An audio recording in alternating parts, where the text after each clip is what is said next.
over our borders, and we would take back control over about £8.5 billion net that we send to Brussels. It's high time, frankly, that we do so. We have a chance to make sure we build on what we have, we protect our people, we enhance our prosperity, and that's the choice we should make.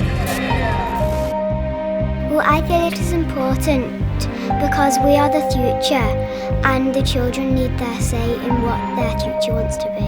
I think children should get to vote because some children can be very grown up with what they say. We are the future, and if we don't have a good future, we may not have what we want in the future. Because actually, in the end, it's going to affect them more than anyone. Not just as much as, or a bit, but more than anyone. Hi folks, I'm Boris Johnson. I'm a Member of Parliament, which is what you can see behind me. I'm very pleased to be taking part in this First News Children's EU debate. And the reason I think that we should be voting to leave on June the 23rd is partly because it costs us a huge amount of money, £350 million a week, partly because we can't control vital things like our borders, but mainly because the EU now takes control of 60% of the legislation coming through that place, through our Parliament, our House of Commons. I'm Yvette Cooper, I'm a Labour MP, and I'm voting for us to remain in Europe because I think it's really important for our future. There's so many businesses, companies in Britain that depend on being able to export the things they make to France or Germany, sell them abroad, and all that would be hit if we pull out, and that would hit jobs and investment too. This is a political debate, and one person's idea of a fact is not always everybody else's idea of a fact. These are matters ultimately mainly of opinion and of judgment. Yes, there are certain core facts. I really would like this to be an open debate in which people say what they want to say without being censored. You are the judges. The UK contributes around £35 million a day to the EU budget. Imagine what we could achieve with this money. European Arrest Warrant Act makes it mandatory to surrender British citizens to other EU states for child number offences. There are more EU migrants than ever before in the UK.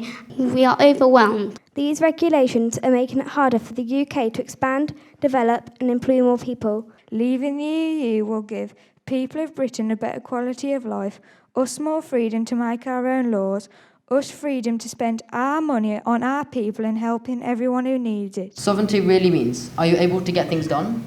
Are you able to change things, to fix things? The government has negotiated a deal that will make our benefit system less desirable. Labour's President Paul Khan issued a warning about what could happen if the UK voted to leave the EU and stated that he would consider relocating his UK factories as a result. Many of you will be thinking, he's 9 years old. Shouldn't he be worrying about fronted adverbials or subjunctive mood? Well, no, I shouldn't. I want to be having fun, going on holiday, learning about new things, enjoying the world, not just this country. I want to be influenced by Europe and beyond.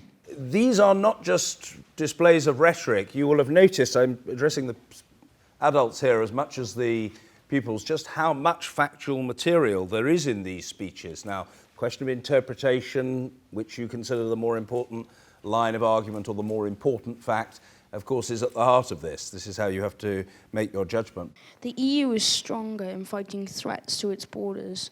As an island, it would be very isolated. So if we buy so much from the EU, then how much would we suffer from the time in which it takes to set up another deal? The NHS is already facing a financial crisis, yet in the last 12 months, over 250,000 more EU migrants entered the UK. We're not in the EU. I mean, it's easier for IS to attack us as they'd view us as weaker. In your lifetime, you might find you come here and you have a wax model of the speaker rather than the real person. I'm in the European Parliament. I see it up close. I observe this up close. And I don't like what I'm seeing. National governments, including the UK government, sits at the top table in Europe and helps shape those decisions. So when decisions are taken by the EU, our government ministers are there, putting the British case. And if we leave the EU, we're no longer sitting there.